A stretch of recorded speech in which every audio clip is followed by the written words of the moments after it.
Hey guys, I'm Vivaldi, and I am currently on the Guitar Collector Tour, year 2018, the second annual. We're going to be doing this every year. I'm here in Chicago, and we're going to get into my rig and gear. So this is my signature Charvel. It's a 7-string in standard tuning. Let's get right down to it. We'll go from top to bottom. So we have a reverse headstock, traditional Fender Strat style, which I grew up with. I absolutely love the look and feel of it. Now the headstock, we went through many prototypes. It's the tilt back. We didn't do like the kind of underscooped traditional Strat styles, only because when you tilt the headstock back, it kind of keeps the strings in the grooves a little bit, so the tension's a little bit more balanced and secure. Being that it is not a double locking system, which is traditional Floyd Rose, we have locking tuners in the back, but no locking system. Now the reason why I didn't want to do the whole locking system is because it's just shot. I'm tired of having to change the strings. It's so cumbersome. This is kind of like that old school and new school type of hybrid, which is pretty much the entire philosophy behind this guitar. So there's two most important things about this guitar, actually three. Number one would be the neck profile. The neck profile I was the biggest pain in the ass about. It is the hybrid between like the ideal rhythm thickness and the ideal lead guitar, kind of fast playing type of necks. It's very, very comfortable and just full access. So this heel right here was recessed quite a bit to allow for that full access, just so that it's not invasive once you get higher up on the fretboard. Now, in conjunction with that, the bottom horn is way scooped out. You'll see that the bevel's over here. So if I did a stretch like this, if you have an RG, which a lot of you guys probably are familiar with the Ibanez RG, it kind of stabs you in the top of the hand. It's extremely painful. So I wanted full access so I could do the most ridiculous stretch, and there's nothing cock blocking my ability to do something extra. Go figure. So aside from that, we have these gorgeous, what I call the cascading dot inlays. Again, fusion of old school, dot inlays with new school aesthetics, which I absolutely love. And yeah, so we'll get right down to the pickups. Now, I've been working with DiMarzio for about, maybe almost 8-10 years now. This is the Air Norton Tone Zone, which is a great classic combination for, high to medium output. And yeah, it's great for shred, especially if you have a basswood body, which is exactly what I have. And the third most important thing is the bridge.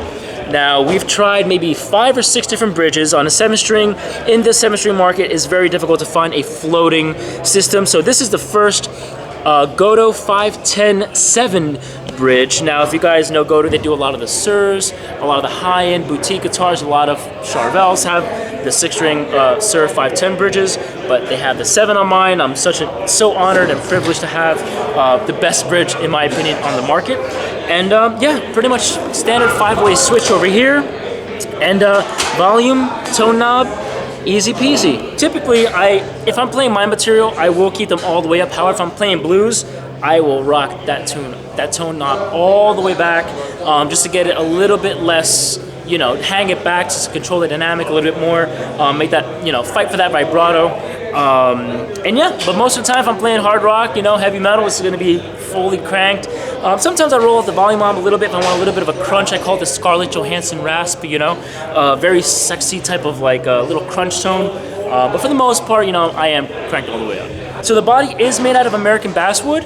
The neck is all maple, front and back. The strings that I have on all my guitars is a 9-54 Dunlop set, the Super Brights. I am kind of testing a few of the new upcoming strings that Dunlop has coming out. I believe this NAMM, if I'm not mistaken.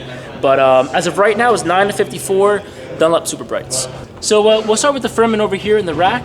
This is pretty much just, kind of conduct clean power, which pretty much powers the entire rack.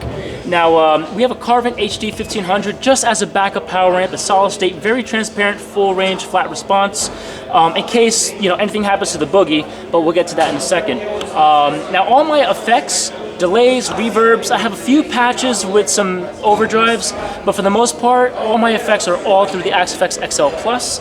Now, a lot of my tone doesn't really come from the fractal, it's mostly from the boogie. I love this amp. I have 3 of these at home. This is the JP2C Plus. It's a reissue Mesa Boogie Mark 2C Plus.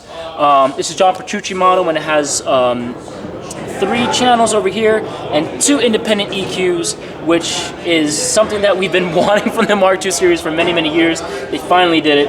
And this amp, it just changed the way I played, honestly. It really put hair on my chest. It really, the way it responds to me, it's just like, we're perfect lovers. I really cannot say enough about this amp. It's all over the new album Synapse. I genuinely just used the cab clone directly out, straight into the my Scarlett interface, and that's pretty much my tone, essentially. 90% out of the Boogie. I'd say the rest is from the Fractal and a little magic in the fingers. So pretty much how I run the live show is all automated. The Boogie is MIDI controllable as well as the Fractal. Now everything's running out of a Logic session. So the light show that I have running, the patch switches, everything's automated, so I don't necessarily have to like tap dance or press any buttons really. And even the signal chain itself, it's pretty, you know, it's very simple. We have a gate, a drive, a little bit of an EQ, got some reverb here, multi-delay, and that's pretty much it. It's very, very simple, very, you know, practical. I use maybe about 5 different tones in my live set, so I have a straight rhythm, my main lead tone, which again has reverb and delay, a very wet lead, which has a lot of reverb and multi-delay. I have a clean tone, a wet clean, and I think that's pretty much it. Yeah, it's just pretty much those patches. I don't go too crazy with it. I don't do any type of delay tapping per the BPM of each song. I just like to raw dog it, you know, it's rock and roll. So yeah, it's very practical, very sensible, you know, nothing too crazy, nothing too out of control, so that's how I roll. Out of the guitar, out of the rig, we have classic triple rectifier 4x12, loaded with V30s. Can't go wrong with V30s. I spent quite an amount of time just touring and recording with this cab in particular. We have 2 of these. This is literally the sweetest spot on it. We tried all 4 speakers in the studio, all sorts of different mics, and the SM57, boom, right there live. That's the sweet spot right there. It is an oversized cab just to kind of get a little bit more low end, because if you're playing in a higher register too much, it can be very abrasive and fatiguing to the ear. So, you know, I like the oversized cabs, and I like them on the floor without the wheels, because again, it just resonates a certain way. So you'll see that it's straight on, you know, on the floor, on the stage. And yeah, it just has a nice oomph, it's a nice thick tone, very responsive, very fat, and it's my rig. Awesome. So I've actually just recently switched picks on my last record. These are the Dunlop Tortex Teardrop. Very unorthodox for most players. Funny enough, the producer for my last record, he also plays in Dillinger. As a joke, he handed me one of these picks. I asked him for a Jazz 3, and he's like, hey, try one of these. And lo and behold, I can't put it down. It's like my go-to now. Now, philosophy is this. Like a Jazz 3 is a little bit wider this way. So it's like, think of like a menstrual cycle pad. You know, it's a little bit wider for heavy flow days. I'm a light flow bitch. So the less amount of pick, I feel like the less dead weight that we would have if you're, you know, playing. So I've been absolutely addicted to these. These are my go-tos. And these are Dunlop Tortex. Teardrop, I think it's 1.44 millimeters. Don't quote me on that. But they're pretty thick, you know, it's lead guitar, so definitely don't want it fighting too much. So live, I do like to use a wireless. It's just very liberating, not having, you know, a cord to kind of trip over, because I do move around quite a bit, and it's happened before. So I use a Shure GX something. I don't know what the model is, but I do use a wireless. Now, if I do happen to have to go, you know, direct in with a cord, I use DiMarzio cables. They sound great, they're very reliable, but I try not to when I can. I used to use the Line 6 G90, but it was very unreliable, so it's just kind of like a dead corpse in my rig. It's been there for years, so it's just a part of my rig for no reason. But the Shure wireless is awesome. It's very reliable. I think 3 of us on this tour use it, and yeah, it's awesome. For straps, I use DiMarzio straps. I have a white crushed leather strap. It's like crushed with gold. It actually looks a lot like this pick, funny enough. So aesthetic is very on point. I love the strap. It's very reliable. So I want to thank all my sponsors, Charvel, for believing in me. I definitely believe in them. DiMarzio for, again, believing in me, because I believe in their pickups from day one. And of course, Mesa Boogie amps. They take such good care of me, and I cannot say enough about their amps, their cabs, everything they do is incredible. And of course, Fractal Audio for coming through with the effects. You guys can check out my new record, Synapse, on Spotify, Pandora, YouTube. It's all over the place. I hope you guys enjoy it.